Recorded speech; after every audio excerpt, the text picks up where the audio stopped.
Hello guys, welcome back to our YouTube channel సినికాన్ అనమాట. ఈరోజు అయితే fifth match GT versus Punjab. ఇది చెప్పాలంటే దీనికి క్రేజ్ అంతేం లేదు. ఓపెన్గా మాట్లాడుతున్నాను కదా, క్రేజ్ అసలు ఏం లేదు. సిఎస్కే వర్సెస్ అది ఎల్ క్లాసికో కాబట్టి వదిలేయండి, దాన్ని పక్కన పెట్టండి. నిన్నటి మ్యాచ్ ఉంది,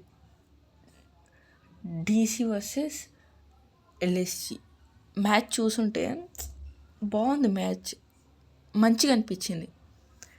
ఈ మ్యాచ్కి హైప్ లేదు, కానీ అండర్ రేటెడ్ మ్యాచెస్ టీమ్స్ మధ్యలో ఈ రెండు ఒకటి అనమాట. లాస్ట్ టైం పంజాబ్ చాలా క్లోజ్గా వచ్చారు, కానీ ఓడిపోయారు. దానికి రివెంజ్ ఇప్పుడు తీర్చుకోవచ్చు, కానీ ఆ మ్యాచ్ ఎవరికి గుర్తులేదు చెప్పాలంటే. అది మంచి మ్యాచ్. లాస్ట్లో తివాటియా కొట్టి గెలిపించాడు అనమాట. 4 వెళ్ళింది last ball, I think so. ఆ మ్యాచ్ అయితే గెలిపించాడు. వాళ్ళకి ఒకసారి జీటీ స్క్వాడ్ చూద్దాం. Captain Shubman Gill, Rashid Khan, Sai Sudharsan, Tewatia, Shahrukh Khan, Jos Buttler, ఇంకా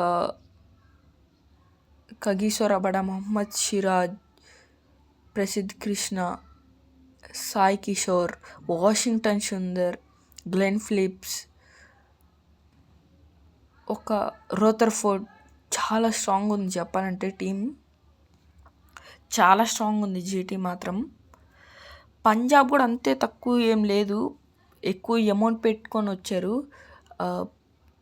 ప్రసిమ్రన్ సింగ్, శశాంక్ సింగ్, అర్షదీప్ సింగ్, బ్రా, ఇంకా Shreyas Iyer, Chahal, Vinod, Mark Stoinis, Glenn Maxwell, Nehal Wadhera, ఇంకా అంతే, ఇంకెవరు లేదు చెప్పాలంటే. జెన్సన్ ఉన్నాడు. కాబట్టి మీరేమనుకుంటున్నారో కామెంట్ చేయండి. జీటీ ప్లేయింగ్ 11 మాత్రం ఒక రేంజ్లో ఉంది. Shubman Gill, Jos Buttler, Sai Sudharsan, Glenn Phillips, మణిపల్లంలోర్, షారుఖ్ ఖాన్, తివాటియా, రషీద్ ఖాన్, రబాడా, సిరాజ్, ప్రసిద్ధ్ సింగ్. ఎలా ఉందో కామెంట్ చేయండి. ప్రెడిక్టెడ్ ప్లేయింగ్ 11 అనమాట. Prabhsimran Singh, John Ellis full form మీద ఉన్నాడు. శ్రేయస్ అయ్యర్, మార్క్ స్టోయిన్స్, మ్యాక్స్వెల్, వదేరా, శశాంక్ సింగ్, ఇంకా జాన్సన్, బ్రా, చాహల్, అర్షదీప్ సింగ్ అనమాట.